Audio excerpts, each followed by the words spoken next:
But there are some people who think you should not be doing this. It is irresponsible of you. Anybody who places bets or wager money on something in the hope of getting money back is not living up to societal standard. But it is up in the air, really.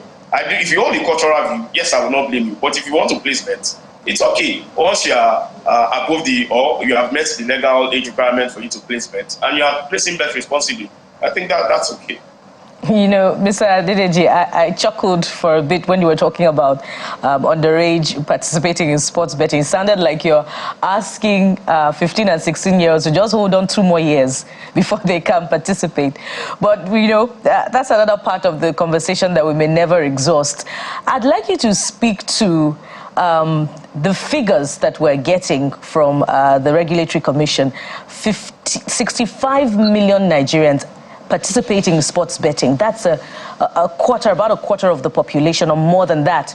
And then $15 per day is spent on sports betting. This is amid complaints about eroding incomes and the rising cost of commodities. What do you see in between those statistics? Is it desperation, or as an iGaming expert yourself, how can you explain it? Well, on the surface of it, it's a lot of money, and I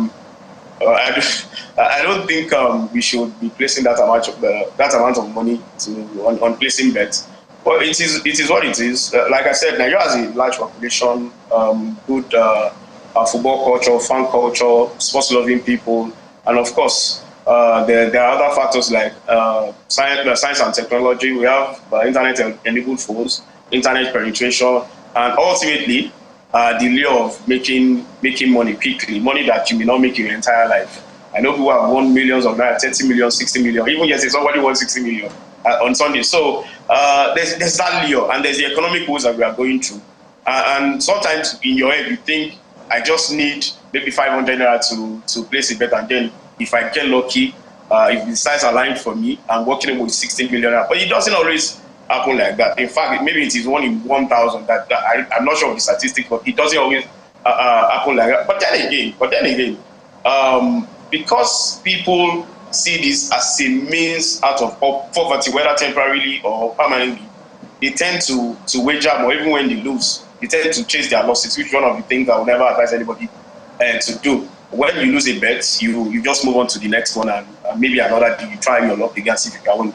But we have a tendency to chase our losses because, no, I've lost here, I have to recoup my money and then possibly get extra profit. These are some of the things that contribute to staggering amounts of money that people wager on sports betting. And unfortunately, it is likely to get higher if we don't sort the economic quagmire that we have found ourselves in. But interestingly, it will interest you to know that we don't even bet as much as Kenyans.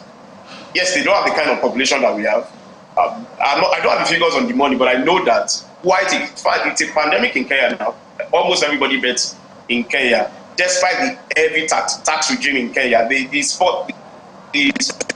companies pay about 3 different types of taxes. Even the bettors themselves, there are taxes on stakes, and 20% withholding tax on winnings. So this hasn't even deterred people from placing bets. And even more betting companies are entering into the Kenya iGaming market in the last few months. So I think it goes back to the regulation.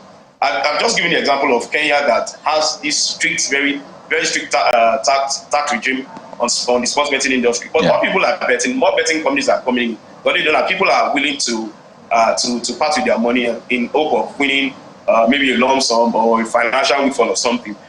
If we do not sort these economic problems out, more people will turn to sports betting, and then we'll have, I don't want to say problems, more challenges on our hands if we do not properly regulate sports betting in Nigeria.